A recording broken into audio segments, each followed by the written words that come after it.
So we're calling this Tailoring Cyber Defense Across Industries. So the intent here is we have 3 wonderful panelists who are all representing different industries, which they'll introduce themselves in just a moment, and really kind of like diving into security from each of their perspectives. So hopefully this is entertaining for all. All right, and I'm your host. Hello. I am Kendra Cooley. Again, I was up here a little while ago. Nice to see so many familiar faces. As far as like who I am, I've been in the security industry for about 14 years now, working primarily for startups, kind of building their security and IT programs from the ground up. Last year I was a panelist here, and I am very happy to not be in the hot seat. But let's see who is. All right, so starting with what I want you to cover, your name, a little bit about yourselves, and then the current industry that you represent or the industry that you'll be talking about today. So starting with Ian. Hey everyone. Yes, Ian Amit. My background is security. I've been doing information security for over 25 years now. Pretty much every role that you can think of, from pen testing, red teaming, analyst, research, management, engineering, CISO for about 5 years, and currently CEO and co-founder of a cybersecurity startup. The industry that I'll be covering is AI, because every startup that was set up in the last 2 years has to be AI related. And but I'm going to cover it from both the kind of provider angle as well as the consumer angle, based on my recent experience as a CISO who's consuming those things. Awesome. We couldn't get through today without some mention of AI, right? So thank you for being here, Ian. Up next we have Kayla. Hi, everybody. I am Kayla Williams. I am the CISO of Devo Technology. We are a cloud-native SIEM and data analytics platform with SOAR and some threat hunting built in on top of that. So I've been in the industry for about 14 years as well, but I am probably the most non-traditional CISO that many of you will encounter. I have a degree in accounting. I'm a reformed auditor, so I apologize to all of you in advance. I do focus a lot on risk management and GRC. That's the track that I came up. I was doing GRC actually when I met Patrick. I was the director of GRC at LogMeIn. Prior to moving over to Devo, I was the VP of GRC there for about 10 months, and then Log4j hit. And I got promoted into interim CISO, because unfortunately my CISO got let go as a result of that. And about 6 months later, I was made the full-time CISO, and that was almost 3 years ago. So newer CISO, but focusing very differently than just on the tech side. I do look a lot from that process, risk, and control perspective with everything that I deal with on a day-to-day basis, and I will be focusing on that today in our talk. So if I say something that doesn't make sense, just tell me, because it's an audit talk. It's just my brain works that way. But yeah, I'll be talking from a vendor perspective, because obviously we're a security company and we sell to all of you, but also from the SIEM industry as well. Perfect. Excited to have your perspective. And last but not least, Jim. Hey. Jim Troutman. I'm a consultant. I come from a previous era before the cybersecurity industry existed, because I've been doing this stuff for 35 years. So I have a different viewpoint. Today I'll be representing kind of the internet telecom data center market, as I have customers there. I do a lot of fractional CIO, CTO, sometimes CISO sort of work. And I will also be playing the role of old man yells at cloud and also doesn't like AI. Jim is going to add a lot of flavor, I can already tell you that. All right, so on to the questions. The best part is they really don't have any idea what these questions are, so I'm going to try and go easy on them, see if we can get some really raw, honest answers out of them. So, to start, what unique cybersecurity threats do you face based on your industry? And I will let you decide who wants to start off with this one. Or I will pick someone. Oh, looking at me. So mean. Oh, looking at me. Well, I mean, you're the new guy, right? You're the new one, AI. Right? I'm the new one, right? Yeah, you're the new one. Sure. Honestly, there's nothing unique. I'll just be blunt about it. Okay. There's absolutely nothing unique. And anyone who's telling you differently is, first of all, lying to you, and second of all, trying to sell you something very expensive. Okay. Everything is still the same as it has been for the last 14, 25, 35 years. The concepts are still the same. The thinking is still the same. The practice is still the same. The only thing that changed is the technocratic way of kind of addressing it. So again, AI doesn't really add anything new to the playground. I see it more as a fourth force multiplier, or kind of a time squeeze, whereas previously you had to spend X amount of time, now you have to spend a fraction of X. Great. Didn't really change. And I'm seeing a lot of focus on AI models and how do you protect the model and how do you protect the utilization of AI. It's called a WAF. All this prompt engineering and defending the data coming in and out. It's it's the web application firewall. It's the same thing, input, output.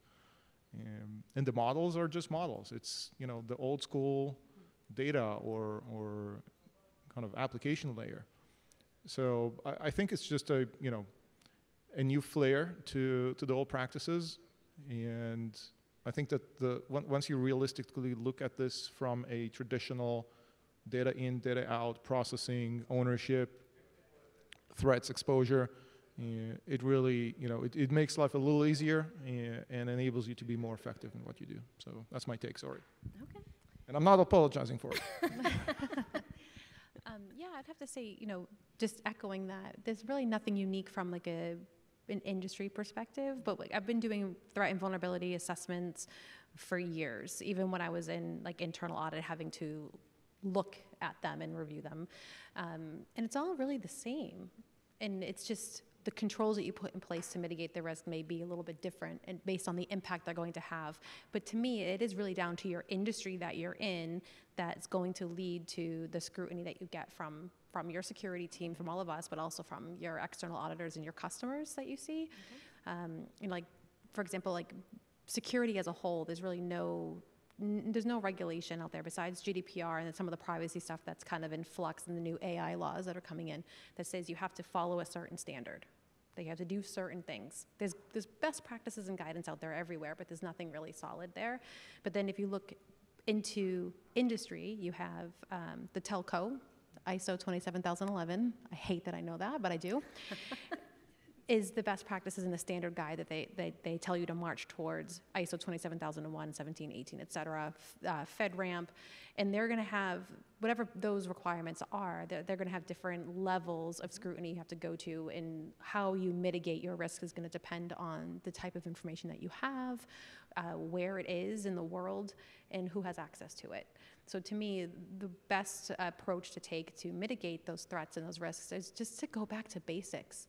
Get those right, because no one is, right? There's not a company in the world, even CISA, I can't say that they do the CIS 18 correctly, right? So knowing where all your information is, having your inventory, software, hardware, et cetera, understand that. Then you can go into what kind of data is there, and you can start to protect that. And then you have your logging and monitoring, and now AI is coming into the fold, which really, to your point, isn't that much different.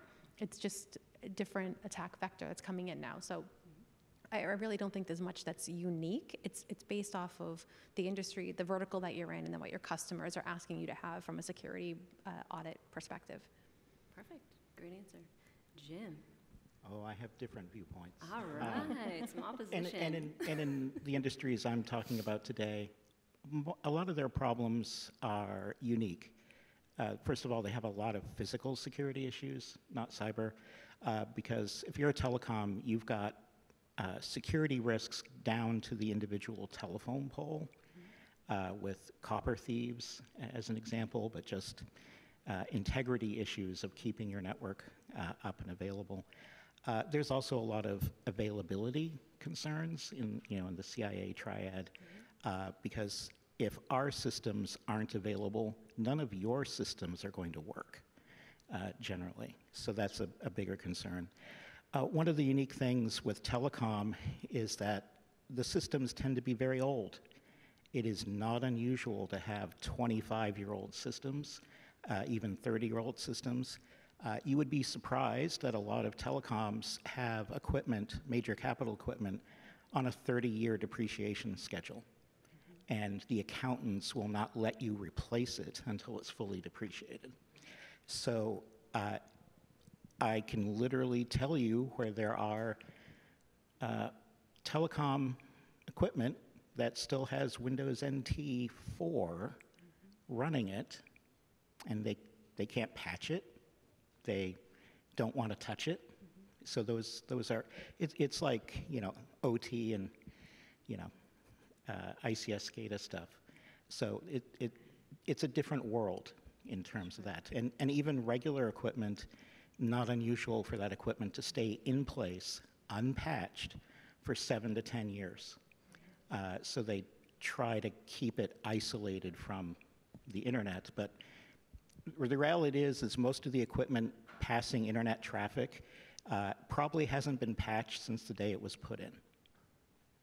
That's reality. Terrifying, yeah. Yeah. So from Jim's perspective, you're dealing with a lot of like physical layer threats, right? And then Kayla and Ian, you guys are talking about going back to the basics and getting that foundation right. Do you think that a primary difference between Jim's perspective and your perspective is the cloud aspect and just kind of like how standardized we've become in that way?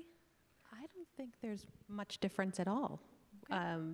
Because end of life is an issue that we still deal with. I mean, I'm finding Ubuntu 14 in places. I'm like, oh my God, why is this still here?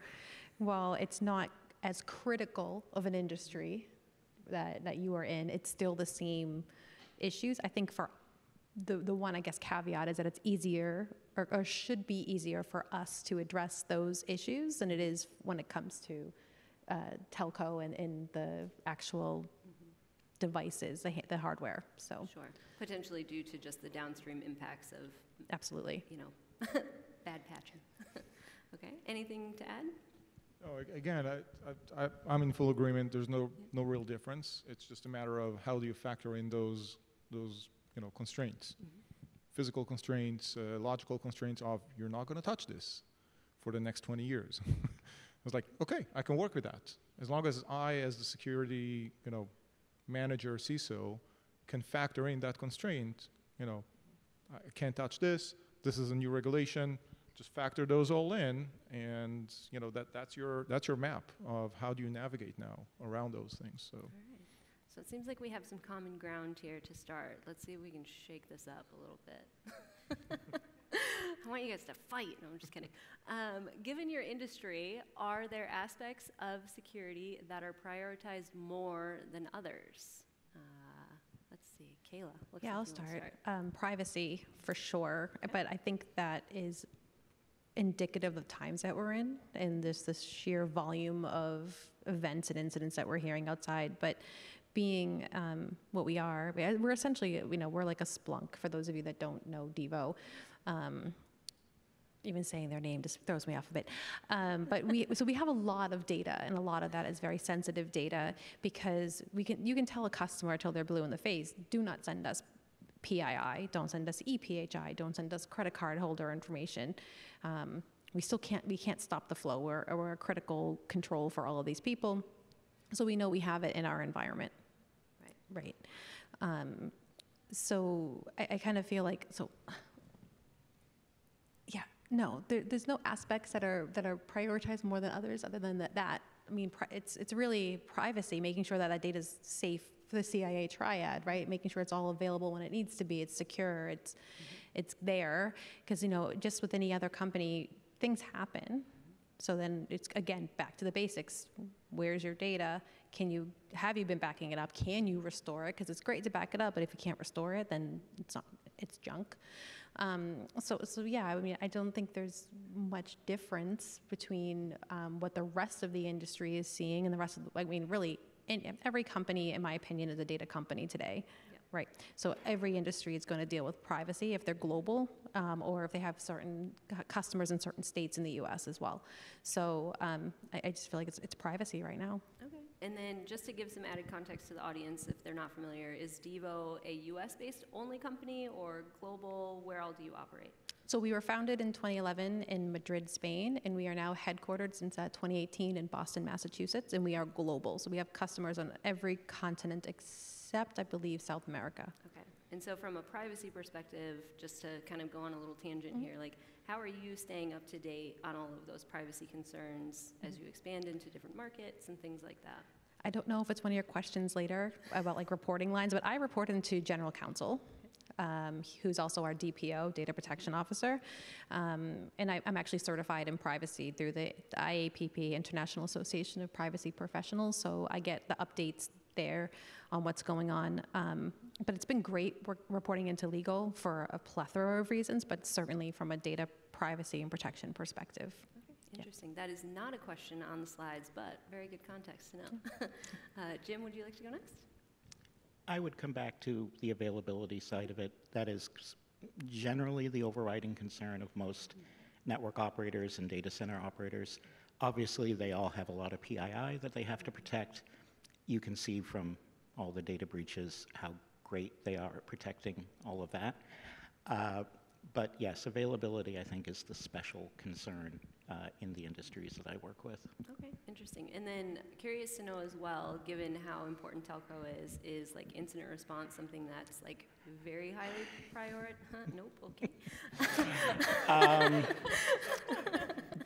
Bring out the drinks. Yes, buy me alcohol. I'm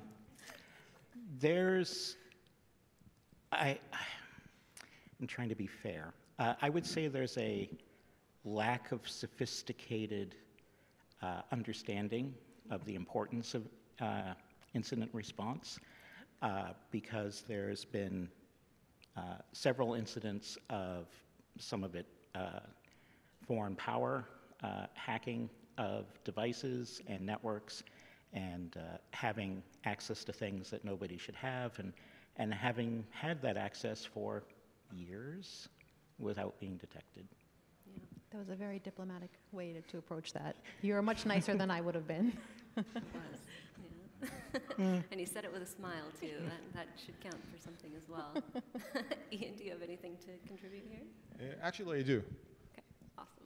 So from an AI perspective, both from a supplier as well as from a consumer viewpoint, privacy is definitely important.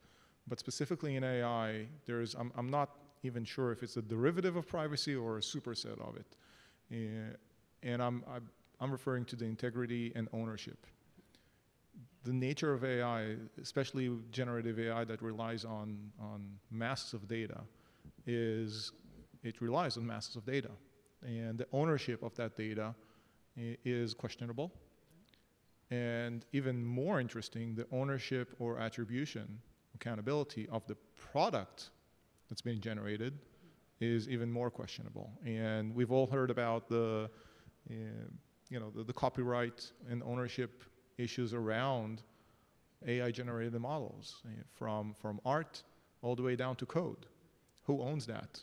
Is it Microsoft? Is it the original author of a snippet of code that found its way semi-massaged into some Gen AI output when someone was asking for a piece of code to do something? These are the things that, again, are I might say fairly unique in the AI industry. And again, both from a producer perspective, when I am providing code fixes to my customers, I want to make sure that that code is not compromised from a legal perspective by copying it from somewhere else. So I have to prove that it was generated cleanly based on a certain set of parameters. And again, I'm putting the CISO hat of a consumer.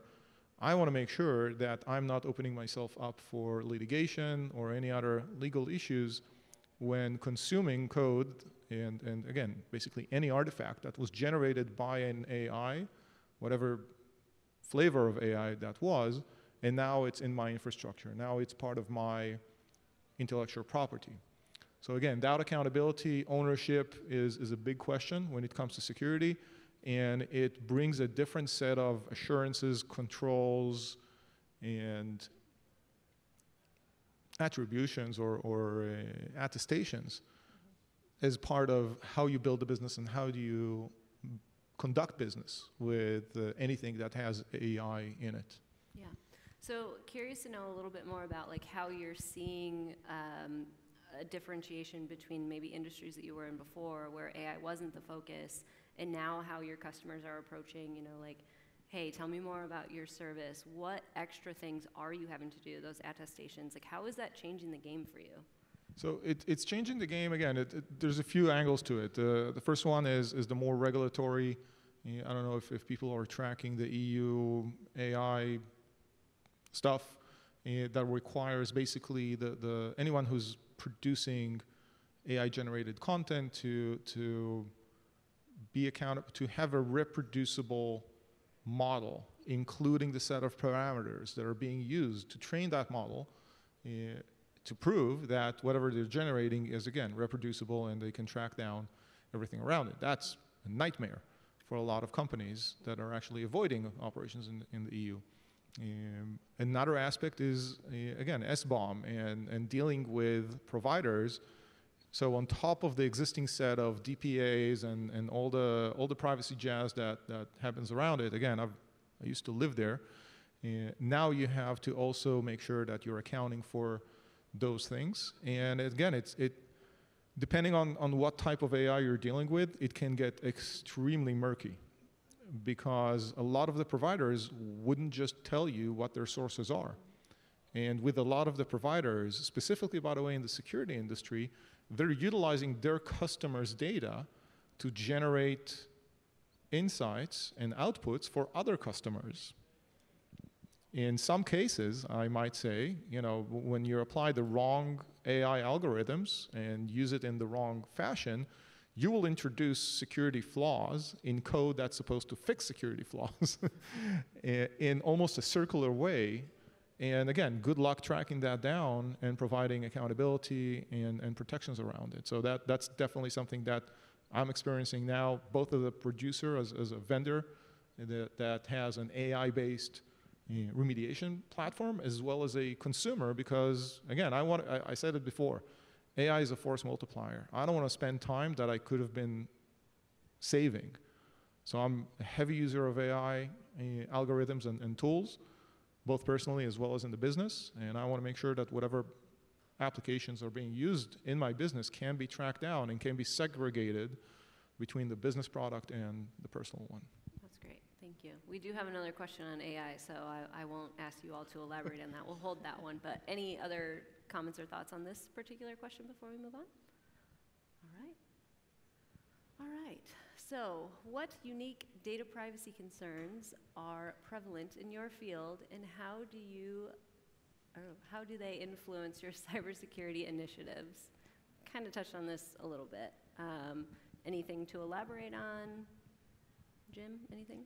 Well, sure. Telecoms, ISPs, they can see what you're doing on the internet. I think I even did a whole talk about that at Hackfest last year. And so there's definitely severe privacy concerns. It depends on the organization and how much they wish to monetize their customers' data in that process. So, you know, things like DNS logs, DNS traffic, just overall your entire history of what you do on the internet, they have access to. There's also, you know, phone calls. Remember phone calls? People still do that sometimes. So most telecoms have the ability to do what's called lawful intercept, where they can be given a lawful order by a government to wiretap a phone. Very common, required in most cases. And, you know, when that system gets compromised by somebody else and they can use it for whatever purposes they want, that's a major concern. Yeah. So since we kind of already touched on this topic a little bit, let's kind of change the question a little bit and talk about privacy from the perspective of when you're evaluating vendors or maybe sub-processors that are working with your organization, what are the key factors that you're taking into consideration from a privacy perspective? Yeah, for us, I mean, third-party risk management is something that the GRC teams have always done, even before GRC became a thing, right? There was always a risk team or a vendor management team that looked at third-party risk. And it is asking, for any security audits that are done, because the security documentation there is really the crux of the privacy laws. They are two very separate disciplines, but they do overlap in that sense, where your security controls help to enhance your privacy program.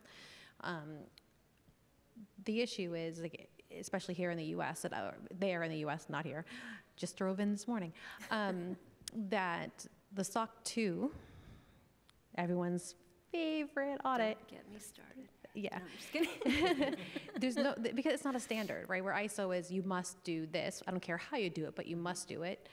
SOC 2 is, tell me what you're doing, and they kind of massage it to fit into the common criteria. We can take that conversation offline later. So to me, when I think about compliance programs, security compliance, it's the bottom rung of the ladder. And then you move up from there with ISO, PCI, HIPAA, high-tech, FedRAMP, et cetera. But when I think about the questionnaires and the security addendums and the things that we deal with vendors, because again, I'm a vendor as well, so I see them from all of you when you send them for your due diligence.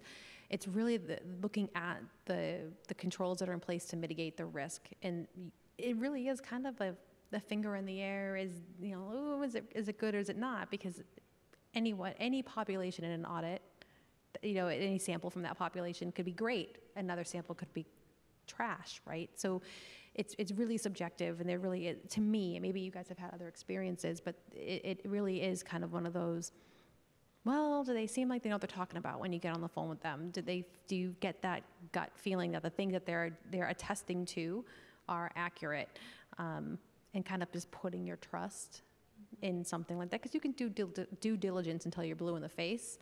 I know how to pass an audit. I'm sure all of you know how to pass an audit too, and know exactly what to say to pass one. So it's anyone's guess, unfortunately.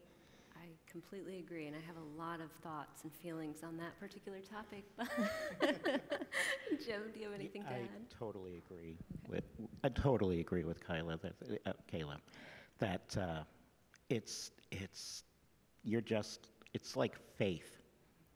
It's like you just take, I mean, you can have all the documentation and all the audit info, and yes, audits are only maybe good on the day that they were passed, if you're lucky, but it's all faith.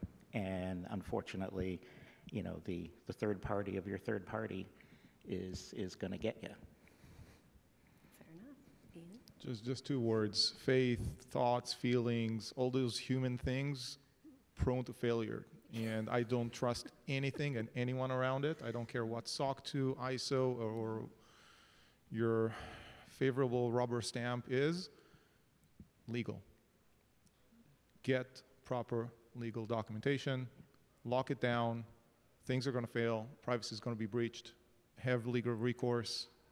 To me, that's kind of a fail-safe, no humans involved. Yeah.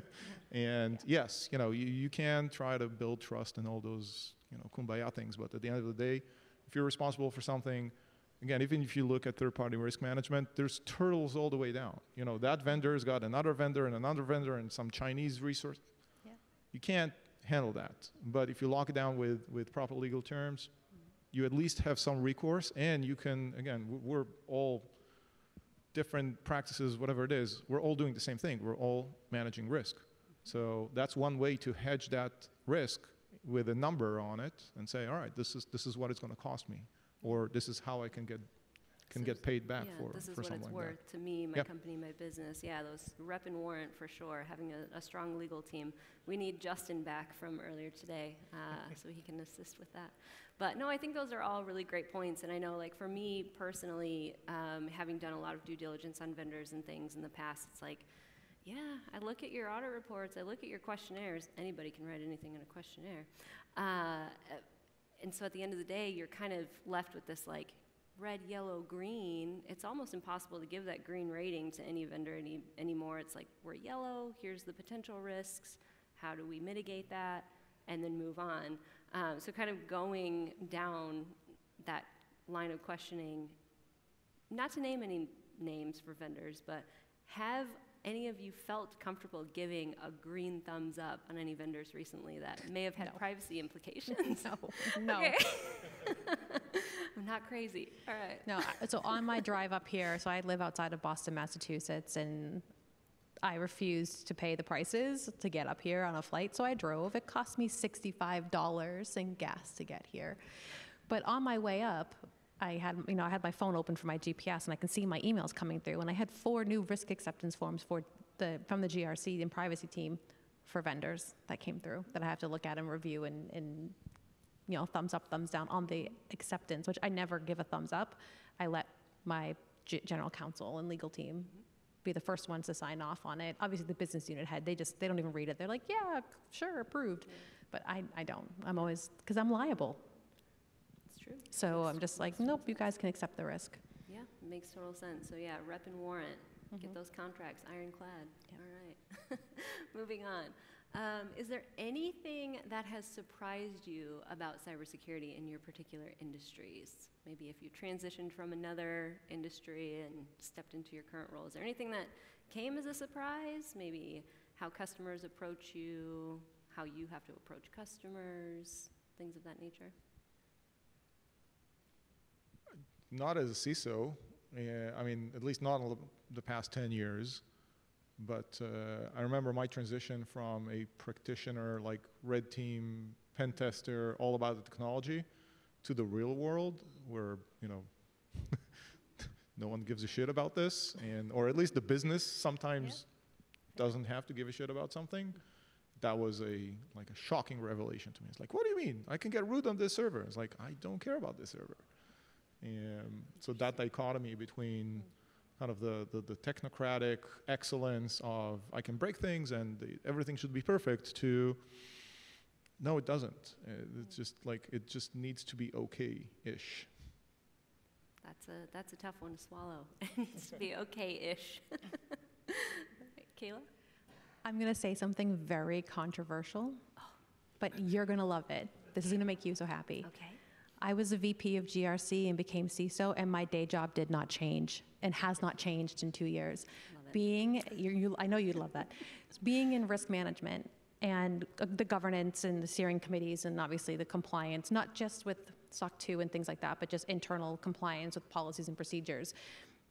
That background and the things that I was already doing, when I shifted to CISO, I expected so much more to occur and to change, and it just really didn't. It's risk management. I think you said it before, right? It's risk management, and knowing how to then take that risk and translate it from the super nerdy, geeky, techie, hands-on savant level technologist, and bringing it to your chief revenue officer who has not a care in the world about security, or to marketing, or to the CEO, and being able to take that business requirement from them and getting it kind of into like a functional spec for those teams. That's what GRC does, I think, day in and day out. Internal audit does it, external audit does it to a lesser extent, but it really didn't impact me in the way I expected to, and that surprised me. Like a few months in, I'm like, oh, I could do this. If they offer this to me full time, oh yeah, I'm taking it. And I did, and it's still almost 3 years in is no different. That's really interesting. So your surprise is the lack of surprise in change, not necessarily in the industry, but your role. Yeah, the role itself, because I mean, if you have a CISO, and maybe I'll have different opinions to this, but if you have a CISO who is writing code every day, I think you have bigger problems. I've never written a line of code in my life, but I know what secure best practices are. I know how to have the conversation with someone to ask the right questions. And I've also surrounded myself with a lot of people who are a hell of a lot smarter than me that have said to me, they're lying to you. Like, that's not how that works. And then demonstrating to me how they came to realize this was, an untruth. And then that kind of opens up another conversation as well. So being this non-traditional path CISO, GRC CISO, has really shocked me to your point of just not not being shocked. Yeah. That's really interesting. Okay, Jim. I'll get in trouble. Please don't get in trouble. I'm going to get in trouble. I was surprised, honestly, by how little the C-suite executives actually understood their own business, and how fantastically bad they are at risk management. We knew that, yeah, though. Yeah. I'm a little surprised that was surprising to you, no? It surprised me a long it goes time back ago. to humans. It's like Okay, like 35 expectations years ago. and Yeah. Fair. Yeah, that definitely makes sense. So, in a lot of ways, then, you know, there hasn't been a ton of surprise for you all in terms of like the industry itself. But let's kind of dig a little bit deeper into security in general. Is there anything that's surprising you about trends in the market right now, or like directions that maybe we're moving? Oh, Jim, all righty. I really don't like how AI has become the new crypto in cryptocurrency terms, not cryptography. Cryptography is great. Crypto isn't. It's the new marketing buzzword. And I see a lot of companies kind of like, well, how can we say that we have this? Or we'll just like do an API call over to this service, and we'll, you know, then we can say it's okay. And a lot of the tool sets out there are just kind of like stuff from the 80s that's just been made sexier in terms of like, oh, log files. Yeah, we've had those for a long time. Well, I think you bring up a great point. You know, AI has become such a buzzword, and it's very difficult to differentiate the vendors who are actually with using real it. products. Yes, and actually making progress and things like that. So, like, what are maybe some tips, and we'll go back to the other question with y'all too, but what are some tips maybe that you have for the audience and people who are going to watch later for actually being able to differentiate someone who's just buzzword AI from actually doing it?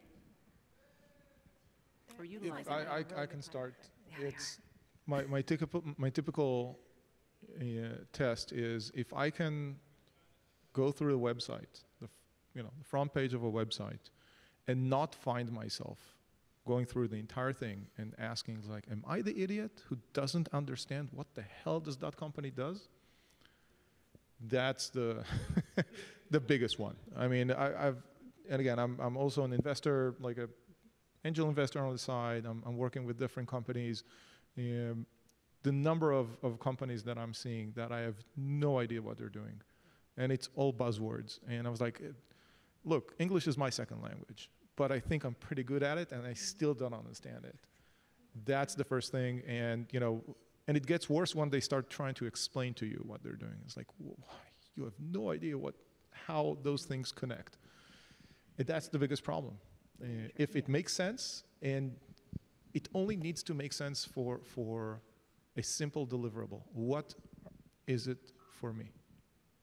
What's in it for me? What are you doing that is either saving me time, helping me sell more, helping me make more money? What's in it for me? If you cannot explain it in a simple sentence with no buzzwords, Bye. See ya. Yeah, that's my test as well.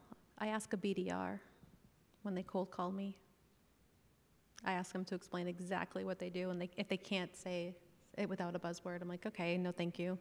Without using AI in a sentence? Yeah. Mostly? Okay, yeah, that makes total sense. Yeah. All right. So transitioning back to the initial question that took us here, are there any trends or things like that happening in cybersecurity right now that are surprising to you? No, everything's on fire.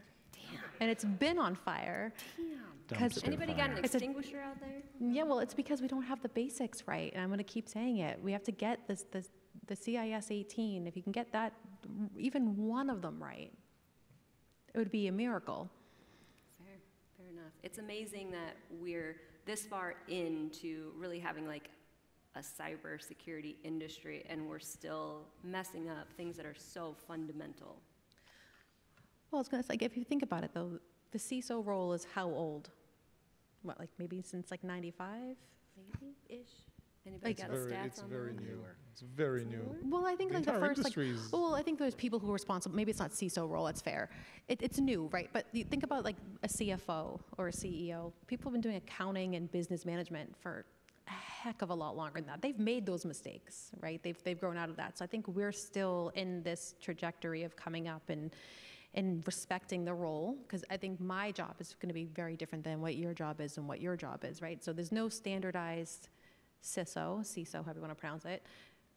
So I think every company is just different, and then it's going to change as technology changes as well. So there's really no standard to be measured against in that sense, if that Yeah, no, resonates. I think that makes sense. And also in terms of like the CISO role just still kind of evolving, I think we're also just really starting to figure out what the ramifications are of being a CISO and accepting the risk, or being the person that says, hey, this is okay, or turning a blind eye. So that'll be interesting to see how that develops. The- Jim? The implications are you're the first one to get fired. But I think it's very interesting in general, not just in security, but IT in general, how there's so many standards and not everybody doing them. And in other professions, like accounting, like engineering, there are tests and professional certifications, and we have some of those, but many of them are just commercial cash grabs. And there's just like no accepted common standard for doing anything. Sure. And so I think it's at the rate of progress that we're looking at, it's going to be like 50 more years before there's any actual consensus. Gosh, I hope I'm retired. And yeah, and it's I got like 5 more years left for me. right. Like we don't even have the most basic equivalent of like building safety codes, fire codes, any of that. Like, and nobody can agree because every vendor wants their solution to be the one. Yeah, makes sense. Yeah. Ian, anything No, surprising? just on standards, I agree and don't agree. I mean, we have standards. We have plenty of them. And those of you who are ex-KCD fans will probably remember that strip where it's like, oh, there's 14 different standards to do this, this, and that, but they're not capturing it correctly. Let's create another standard that's going to make everything work well. And they're working, and then we've got 15 standards, and none of them make sense, and we need to get another standard. We have standards. We're just a young industry that's still finding its way. And sometimes, you know, we'll need regulators to come in and very heavy-handedly get things wrong for us to be able to calibrate and find the better right thing. Again, going back to the recent EU regulations, GDPR, CCPA, all those things are work in progress. Yeah, makes sense. A comment I'd make is I think the insurance industry and the cybersecurity insurance side of things has actually done more for real security than almost anything else, because all of a sudden, all these organizations suddenly got a questionnaire and like, oh, do you have all these things? And maybe for the first time, it actually mattered to the CFO and the CEO because they needed that insurance. Yeah, that makes total sense. Well, I think we have a few minutes left. I do have additional questions, but I want to open it up to the audience in case anybody else wants to grill these fantastic panelists besides me. Anybody have a question? Nobody walks off until someone's crying, so come on. Sure, Jim. Does that work? Is it working? All right, good deal. So I'm afraid. you talked about earlier, you're in charge of risk and compliance and all this. I'm a director of information security. I get all of these bullshit questionnaires from companies. I don't fill them out. I give them our security profile. And if you have questions, I'll meet with you for an hour and answer your questions, but I want a real person talking to me. I think what's happened is we've siloed our role to where we're so isolated from IT and the basic infrastructure of an organization that we don't have a freaking clue what's going on at that level. The talk that was given earlier about the ransomware, looked at the list of things that happened, and I looked at that and go, there was no way in hell in this age that any of that stuff on that list should have been overlooked, right? Yeah. But it is. We're still making those mistakes. How do we get back to the basics like you talked about, make sure everything's taken care of from a basic level before we start dealing with all of these other ideas? I yell a lot. I mean, and I don't just yell at like my peers. I go above. We have a cybersecurity steering committee that we actually right now are meeting every other week because we're in the middle of our FedRAMP change window. So we have a lot of governance things we have to handle. But I raise it all the time. And I upset a lot of people, but I don't think any of us have gotten into this job to make friends. We kind of know there's a target on our back all the time. And I mean, I don't start off yelling. I'm very nice when I have to be. I can be cordial, yeah, professional. Yeah, look at you right now. Yeah, look at me Nailing go. it. Right? But then when it gets to a point where I'm being actively ignored or disrespected, that's when I start to yell, and people are like, oh, damn. And it does start to make a point. And it's not something, that you should go and do right away, but I report to general counsel, so I can go right to the legal side and say, hey, we're in violation of all of these cyber insurance policies, all of these customer contracts. Here's the revenue that's at risk. Our CFO happens to be on the steering committee as well, and he's like, well, what do you mean? So then the CFO gets involved, and then the CEO gets involved. And it's really good to be able to quantify what's at risk.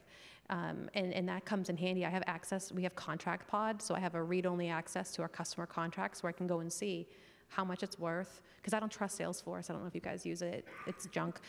So I go right to the contracts. I go to the source, and I say, okay, this is the dollar value that's at risk. These are the number of customers and industries that they're in that require us to do whatever it might be. And I still get pushback, of course, but then it's like legal saying it, and nobody really wants to upset the attorneys. The answer is very simple. Security is not practicing security anymore. It's practicing alerts and raising issues. And we used to, again, some of us are old enough to remember, where we actually used to do work. We used to change rules in the firewall. I remember my days, I was configuring BGP4 routes at a telco as a security person. These days, I wouldn't let the security engineer a mile away from a data center. They don't want to, and they don't have the skill set. So we have a skills problem in security, which became so specialized, where people are good at finding stuff, but they can't fix it. They have no clue what they're talking about. They can point out a problem, but they have no idea how to solve it. And that, again, goes back to doing the basics.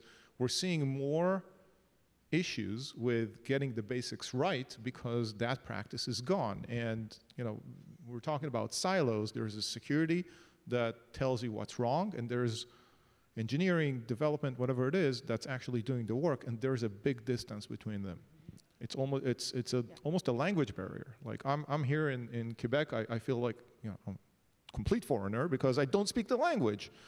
And some of us feel like that in their daily practice as security practitioners, engineers, trying to communicate with network engineers, developers. They're just not speaking the same language. So I think there's a huge skill gap that has developed over the past few years, where specialization into, I'm going to do reversing, I'm going to do this, I'm going to be, we're talking about before, like the SOC analyst is the new pen tester. Like, I want to do this. Show me a SOC analyst who can actually do something with those findings, who can do incident response and forensics and fix things, not just point out what was wrong. That's something that I think, over the past 10, 15 years, we've started eroding and losing as we got more and more specialized. Preach. And in general, that is a huge problem in IT and in cyber and network engineering in particular. We've all become very siloed, very specialized. I think there's some drivers behind that, which is corporations don't like to pay for labor. If you are a multi-talented person with lots of experience, you're going to have to get paid more, so they would rather hire a junior person who's been trained in one thing, and that leads to the problems. And also, there's not a lot of opportunities for people like me and others, say, that have been in the industry for 20 years or more, to get that kind of skill set anymore. There's very few organizations that will let you touch the things and do the things and make the mistakes that we've made, I've certainly made over the years. And that's a real problem, that there really are very few people, particularly, say, in the internet engineering side of the world, that truly understand how it all works. Yeah. It's like a segregation of duties issue at Yes. the root. That's what I was just going to say. And, and I think that's important for some areas of risk, but I don't agree, though, actually, to be very honest. Segregation of duties is so outdated and has led directly to this issue that we're having. I like to, when I have those conversations with the audit teams, I say multi-party approvals.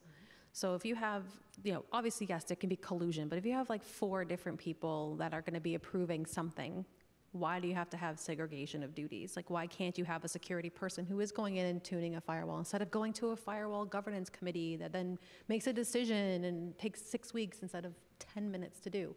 Just have other people's eyes on it, have them approve it, and just move on. It's bureaucracy. Yeah. Well, and it slows everything down. Yeah. No red tape. I mean, it's unbelievable to me, like how long it takes to get a firewall rule changed at a bank. yeah, I mean, that's where like came from, was literally, Spain. literally 6 Yeah. months, 9 months for like a single rule that was very clear cut. Yeah, that's pretty slow pace, especially in today's world. Well, I think we are out of time. We're good. We're out of time. So please give a round of applause to our great panelists. They did a terrific job. Yes.